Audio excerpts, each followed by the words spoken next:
যদিও বা আমি কাৰ্টেল কৰা নাই তাতে আমাৰ এনেকুৱা ধৰণৰ ব্যৱস্থা কন্ট্ৰোলাৰ অফ এক্সামিনেশ্যনে কৰিছে ধৰি লওক এটা বিষয়ত 10টা ইউনিট আছে আৰু সেই শিক্ষানুষ্ঠানত কেৱল মাত্ৰ 6টা ইউনিট পঢ়াইছে 4টা ইউনিট পঢ়াব নোৱাৰিলে কিন্তু যদি 4টা ইউনিটো কভাৰ কৰা নাই সেই বিশেষ বিষয়টোত সেই ছাত্ৰ ছাত্ৰীসকলে 6টা ইউনিট পঢ়িয়েই উত্তৰ দিবৰ পৰা ব্যৱস্থা কৰা হৈছে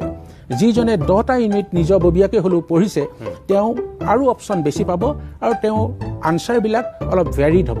বিভিন্ন ধৰণে তেওঁ বিভিন্ন ইউনিটৰ পৰা দিব পাৰিব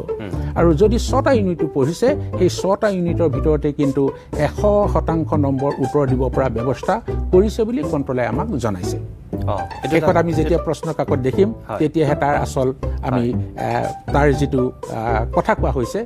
আমি ধৰিব পাৰিম বুলি তেতিয়া আপুনি এইমাত্ৰ যেটো কথা ক'লে এটুইটো ছাত্ৰ ছাত্ৰী বহুত সকাহ দিব তেনে বহুত সকাহ দিব কাৰণ যদি আপুনি 10টা ইউনিট নপঢ়াকৈ 6টা ইউনিট যদি পঢ়িছে তাৰ পৰা যদি তেওঁলোকে কোৱেশ্চন কৰিবই পাৰে তেনেহলে তেওঁলোকে যেটো দাবী কৰি আহিছিল সিলেবাসটো হ্ৰাস কৰাৰ কথা আমপুকিয়াকৈতো কথাটো তেনেকৈ হ'ল একেবাৰে কথা সেইখিনি কথা মই সেইকাৰণে ছাত্ৰ ছাত্ৰীসকলক কৈছো তেওঁলোকৰ কোনো শংকাৰ কাৰণ নাই আৰু আমি যি ধৰণে কন্ট্ৰোলাৰ অফ এক্সামিনেশ্যন সাজেশন দিছো আৰু কন্ট্ৰোলে যদি সেইমতে কৰিছে কিন্তু কন্ট্ৰোলাক আমি কিছু কথা নুহুদো আৰু সেইখিনি সুধা আমাৰ এখতিয়াৰৰ ভিতৰত নপৰে